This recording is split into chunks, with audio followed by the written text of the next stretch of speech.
with John Harbaugh now out as the Baltimore Ravens head coach. Gotta ask the question: is Brian Flores the best coaching candidate on the market for the Baltimore Ravens job? We're gonna talk about that.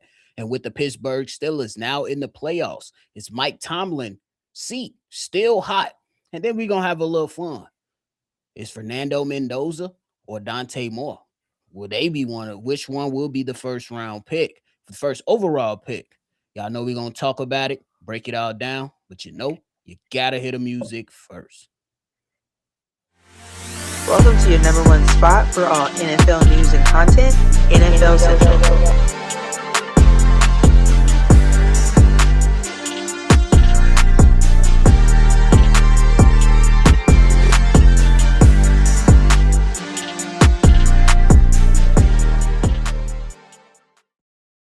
What's going on, ladies and gentlemen? Welcome back into another episode of NFL Central, your number one spot for everything NFL. I'm your host here, Bobby, joined by Steve O. So, regardless of whatever team you root for, if you like talking the football game, go ahead and hit that like button and subscribe to the channel and troll us because we're going to troll back regardless. We're going to try to be objective, but we're going to troll too. Steve O, what's up? What's the word? Hey man, changes on the way in the NFL. A lot of crazy things going on, man. But hey, one of the ones that really shocked the waves, some expected it, some didn't. John Harbaugh and the Baltimore Ravens, they part ways. Before we talk about Brian Flores and why I believe he could potentially be the best candidate on the market for them, what was your initial thoughts when you heard that John Harbaugh was relieved of his duties? Yeah, I was one of the people that kind of expected it and felt like it was time just for a new voice in the locker room. Honestly, like when you just have a certain voice in the locker room for a certain amount of time, and you just get close and close, and you don't get the job done, eventually that voice just falls on deaf ears. And then when you look in the type of fashions they've lost in those big games the last 2 years, you just kind of seen like the writers on the wall. Like basically, you not only you but the people around you are not doing enough to get this team to its best of its capacity in order to win those big games. So therefore, when it comes down to your decision making, key drives, key moments, and you don't get the job done, unfortunately, you get fired. And quite frankly, you're one of the few coaches that's had a tenure longer than most coaches, because most coaches I've seen most coaches get fired for less. And quite frankly, you won a Super Bowl what, almost 10, if not 10 years ago, feel like it. Yeah, it's been a while. So yeah, like it's what have you done for me lately, league? And at the end of the day, you like your playoff record is just not as good as it has been in the last 5 years. And quite frankly, it's just time for a new thing. It's the same problem each and every year. Your quarterback does the majority of his job, and then you ask for him to do all the work in the playoffs. And then when it comes down to it, the people around him lets him down, including yourself. So that was my first initial thoughts when I first heard him. I agree with that, bro. I said that I understood it because a few years ago, Zay Flowers fumbled at the line. Then you got Mark Andrews with the drop pass, and then you have a kicker missed the field goal that could have punched your ticket in the playoffs. Those things add up, and you can see that a lot of guys frustrated with John Harbaugh in the Baltimore Ravens locker room. The flip side to that, I was like Lamar Jackson. Now everybody's looking at you now. Mm-hmm. You got the problem out of the locker room, quote unquote, and then you can see that the organization chose you over the coach. Because we could tell you was frustrated, bro. Regardless of Mm-hmm. some people trying to make, unnecessary, thoughts and claims of how he was responding, especially after the game. Now the all eyes are on Lamar Jackson. Yep. That's how I felt about it. But Steve-O, a lot of it's a lot of coaches on the market, and there's some good ones. You got Mike McCarthy, you got Brian Flores, Kevin Stefanski, Cliff Kingsbury is now on the market. A number of coaches. But follow me. For the Baltimore Ravens, I believe Brian Flores is the best coaching candidate right now. And the reason I'm saying this is because he's a guy that's a hard-nosed coach and he not going to tolerate BS in his locker room. He's a defensive mastermind, a maniac, just a crazy defensive coordinator in Brian Flores that is going to hold Lamar Jackson down when he has some struggles throughout a game. And he understands that you got to run the damn ball. And he will not go to Lamar Jackson like he did to Tua Valoa and call him trash. I think Brian Flores is the best coaching candidate for the Baltimore Ravens. To that, you say what? He up there. He definitely up there. I'm not mad at that take because like you just iterated. He's had experience at the head coaching position. Um the defense already have bones on it. So that's something he's gonna like. I don't have to do too much. There's some things he can add on to it, but some of the players they already got on, and I can see the blitz coming from them motherfuckers, and that's something you ain't gonna want to see. And yeah, and then once again, you got yourself a quarterback, so that's out the way. Now it's all about building up a better O line, building up some weapons, and you got yourself a championship caliber team. So if I'm blind Flores, if I get the call, that's my number one spot. But I also think somebody like Clint Kubiak might have something to say about that as well, because Ooh. I think they also gonna look at, we just came kind of from a defensive minded kind of coach a little bit, but get Clint Kubiak next to our Lamar Jackson, we ain't got to worry about our OC or something going somewhere, because they also been having, well, let's say OC problems, but they've been shifted out some OCs over the past few years. So I think Clint Kubiak and what you've seen, what he's doing with Sam Darnold, Jackson Smith, and Jigma, and the rest of the people, even getting some out of that running game with Zach Carbonet, like he's gonna run the ball, and if he got somebody like fucking Derrick Rim, he damn sure gonna run the ball. So to me, yeah, I'm with you. Those two probably my likely highest looks if I'm a Baltimore Raven GM. I ain't even think of Clint Kubiak, but that's a hell of a name to throw up in there because, like to your point, Clint Kubiak just in that San Francisco 49ers game, if I believe correctly, he ran it over 30 times and protected Sam Darnold, because we know Sam Darnold is good, but he can have his moments to where he could be turnover prone. Mhm. And that's where the conversation can go both sides with John Harbaugh. It was like, bro, how do your offensive coordinators and Greg Roman, who is a running mastermind, and Todd Monken forget that they got Derrick Henry in the backfield? There is no way you have games to where in the fourth quarter, Derrick Henry is on the sideline and y'all have the lead. Yeah. That makes no sense. So yeah, I think that's a hell of a choice too. I agree with you. I think at the top of the list for the Baltimore Ravens, it should be Brian Flores and Clint Kubiak. Thanks, brother. We adding on to the list. I had a couple. Like, I mean, of course, like if you look at the list, majority of them are defensive coordinators. Like you got your, of course, Brian Flores.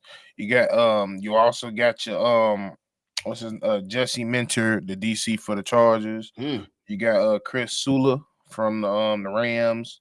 You also got Jeff Haffer from Packers. So hmm I would honestly say he's a pretty good underrated DC himself, because even though that defense is hurt, shit still humming. Yeah, I was just sitting down watching some tape for our matchup coming up against him. He clever. He's He do a very lot of clever. good things. He do a lot of good things, and the situational awareness on certain downs matters too. That a lot of people tend to forget. If it's 1st and 10, or the team giving you a certain look, 12-man personnel, or they going in a 2-by-2 type of formation. How do you line up against that to where you still give your defense a chance? And Jeff Hafley he's doing a solid job, bro. Can't even be mad at it, even without and Parsons. and Vance Joseph. Yeah, with the Broncos. Yeah. Yeah, it's a lot of good names out there. But hey, we gonna see, man. Y'all drop in the comment box who y'all think is the best candidate for the Baltimore Ravens. There's a lot of great names out there and deserving fellas as well, too. And Vance Joseph had a head coaching job before, didn't he? I think he did, if I remember correctly. Um, Or I think it was like an uh, interim thing, if I remember maybe I think it was an interim. for sure. Now, Steve-O, we switch our mindset over to the team that beat the Baltimore Ravens in the Pittsburgh Steelers, who in the last game of the season won that game off a missed field goal and now into the playoffs. going against who I believe is probably the scariest team in the AFC because of that defense, and that's the Houston Texans. But the question is Mike Tomlin seat still hot? That shit scorching. Like y'all, like I understand, like everything and that happened. Like it immediately turned into the woes of the Ravens because of how it happened. They had the run game going. You got Derrick Henry, you got Lamar Jackson playing out of his mind, and you got all the same thing that happened to him the last 2 years. Everybody else failed him. But if that field goal goes through, we killing DK, we killing Mike Tomlin, we killing the decision of trading Mike George Pickens for a third round pick. We killing a lot of situations. Like we're coming at the Aaron Rodgers pick because that's the whole point of him being here, to be in the damn playoffs, to give yourself a chance to possibly get yourself to the Super Bowl. You one missed kick away from that still being the thing. So I'm not finna fucking ignore it. I'm not, because quite frankly, yeah, you going to get another chance to play in, but you can still lose this fucking game because quite frankly, you wasn't the same type of team you've been showing, especially with DK. So quite frankly, who I forget exactly who they going against. Who they going against again? The Houston Texans. Houston Texas. That defense coming for you. And at the end of the day, it ain't like, don't get me wrong, when DK is on the field, that's when their offense is at its best. But it ain't like it's too many games that DK has gone the fuck off. Facts. In order for them to win this game, DK and somebody else going to have to go the hell off. And quite frankly, I'm not sure that's possible. That's great, bro.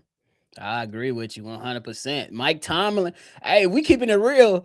To your point, if the Baltimore Ravens hit the field goal, instead of hearing about John Harbaugh this week, we're possibly hearing It's the about Mike switch. Tomlin Yeah. being fired. So that's why we say the football is a game of inches, because it can flip either way in somebody's favor. And to the Pittsburgh Steelers' credit, they picked up Adam Thielen. Still got a little juice in the tank. At least that's what it looked like versus the Baltimore He did. Ravens. He was throwing that And bitch downfield. yeah, DK Metcalf. Hey, I ain't gonna lie to you. You cost this game. Ooh, you almost screwed this team. You got to come out of. You got to pay. You got to pay your dues, boy. What they say in church, pay them tithes. You got to pay them ties and off. You hear me? So I agree with you though, but I still think that when you look at this playoff game versus the Houston Texans, that defense is gonna make this matchup very, very tough. And I know that the offense of the Pittsburgh Steelers, it's a short, they run a short game. And then Aaron Rodgers occasionally taking shots downfield. So he's gonna give them a chance. But if Mike Tomlin lose this game, that's 10 years of losing in the playoffs. You ain't won since 2016. 0-7. Like, and if you get waxed, he gone. If they get blown out, he's gone. I think if they lose, he's gone regardless. That's tough. Because I'm saying, like, literally, the only way he don't get fired, he got to get a AFC championship. You said even if they win the next two, he got to win the AFC championship in order for him to secure his job. Damn. Because I'm telling you, it's going to get Aaron Rodgers, going to get DK, not keeping GP, and then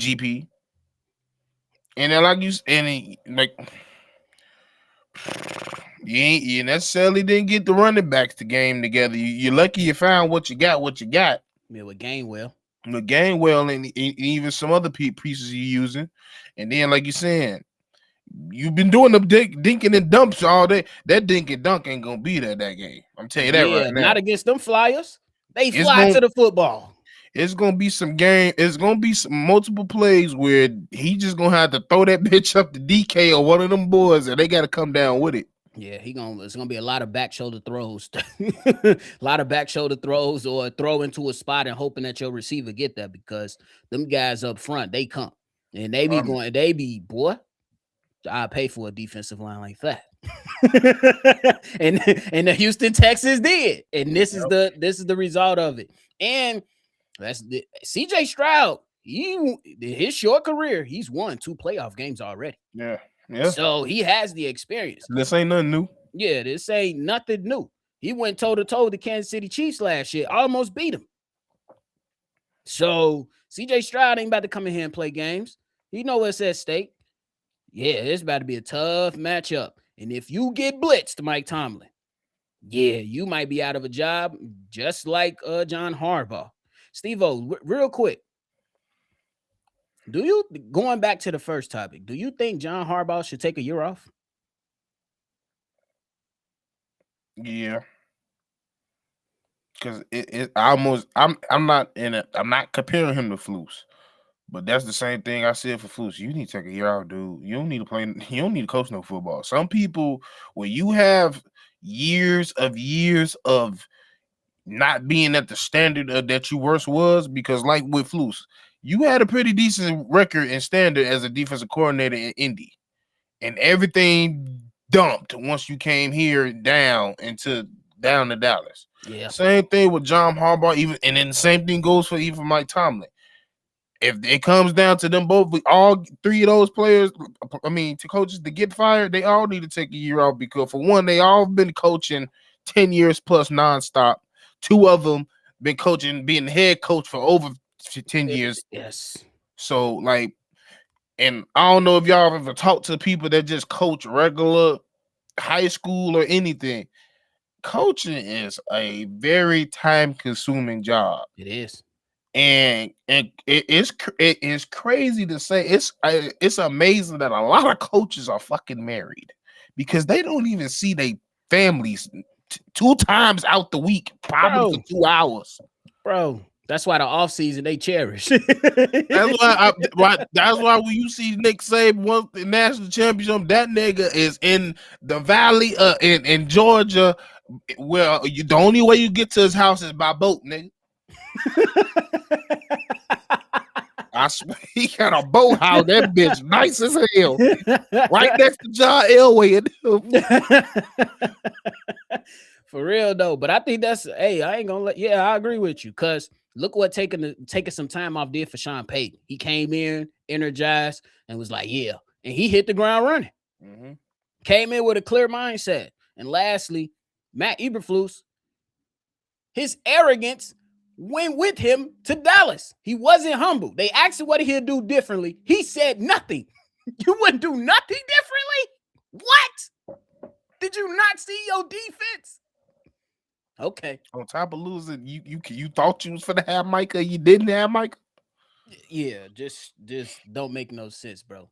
But hey, let's finish off with the last topic, Steve-O. So we got college football stuff happening. Dante Moore, Fernando Mendoza coming up again. Guys about to battle it out. Right now, before this round of I think it's the semifinals. Yeah, the semifinals is played. Who do you think is currently standing at the number 1 overall pick? Fernando Mendoza. Easily. As we all know, it's not a very heavy quarterback draft.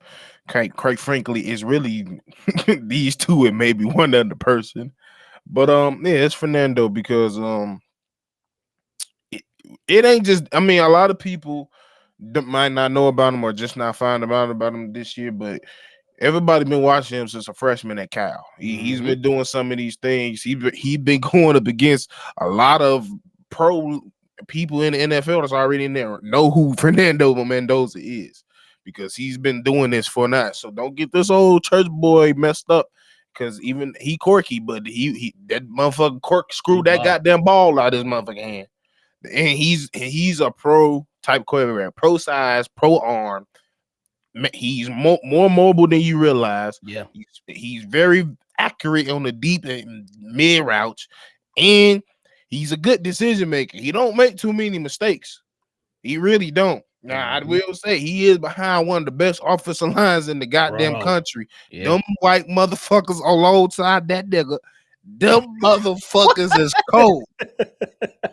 And when I mean cold, I ain't mean they're smart and The offensive lineman just won MVP, and rightfully And so. who's the first person happy with him? Fernando Mendoza. Not only is he got all the tangible, but he is the carbon copy of what you want. Of the not even what I want, of what the NFL wants as a quarterback. Yeah. Know how to talk, handsome, God fearing. Mm-hmm. You. If I bro, if I hear something about him doing something off the hip off the field, I'm probably going to hell then. Yo, the real that about Like he just perfect when it comes down to it. So like right now, it's him. And even then, like, don't get me wrong, I do think if come Friday, if tables turn and Dante play a hell of a game, it might make some other people think about it. But still, I think for the most part, especially with it being the Tom Brady in the in the organization that's gonna have the number one pick, he a Tom Brady type of guy. I agree with that 100%. Me personally, did Dante declare yet, or he can't yet? Nah, I I hope think he he go wait. back I to think school. he wait. That's what I want him to do. I would like for him to go back to school and get some more experience. And you definitely don't want to go to the Jets right now. At least with Mendoza, the Raiders look like dumpster juice, but you know there's somebody involved in the organizational decisions that is smart, which is Tom Brady. And that's my only thing, like when it comes to, because Troy Aikman said it, he was like, there, we put a lot of blame on players for screwing up and failing in the NFL, but in reality, a lot of the times, and more so than not, it's the organization that fail young quarterbacks. And I Yep. agree with 100% because Fernando Mendoza, behind that Raiders offensive line, will be Andrew Luck if they don't fix that shit. Because he will get demolished. Geno Smith, he was a decent quarterback. He looked like he gotta go be a backup, a QB coach or something. It Man. don't look good. They gotta repair that and repair it fast. Now That is a rebuilding project, and yeah, they got a lot of work to do. That's why I was saying for the Las Vegas Raiders, y'all need to trade away Max Crosby now. today, Get some first round picks for him. You need to stack picks on whoever you can. nigga, And I'll be so desperate, motherfucker. Give me your best lineman answer picks. For real. Like they like I 1 through 5, maybe besides the center, 1 through 5 need to be replaced. That's a fact. But That- yeah, You want to know what's crazy before we go? That's what we was telling them to do last year instead of taking Genty. Get your offensive lineman. They took Genty. and it was definitely some offensive linemen you could have picked. Yes, they had a good pick. And even in the second round, there was some offensive linemen you could have picked. Yeah, bro. They screwed that whole thing up. I mean, but I guess you're lucky. You still got Genty still got 1,000. I don't know how, but he did. Toughen it out, bro. I was still wrong got, about at least that, Mendoza will have a running back. He'll have Brock Bowers. And then now you just got to continue to add on. And like we always say, build your trenches first. Give this man a legit shot, bro. And bring the Bible boy to Sin City, because y'all need some fucking Jesus in that goddamn state. Maybe motherfuckers stop crashing in that shit. Getting a car accident. Slapping motherfuckers on the script and shit. But hey, man, you got anything left, bro? Nah. All right, y'all. That's it for us today, man. We appreciate y'all for tuning in to another episode of NFL Central. Before y'all get up out of here, make sure you hit that like button, subscribe to the channel, and hit that notification bell as well, man. Let us know your thoughts on the topics that we discussed today as well. We appreciate y'all. Make sure y'all always love football, and y'all already know we're gonna catch y'all on the next one for sure. This has been a presentation of the Breaks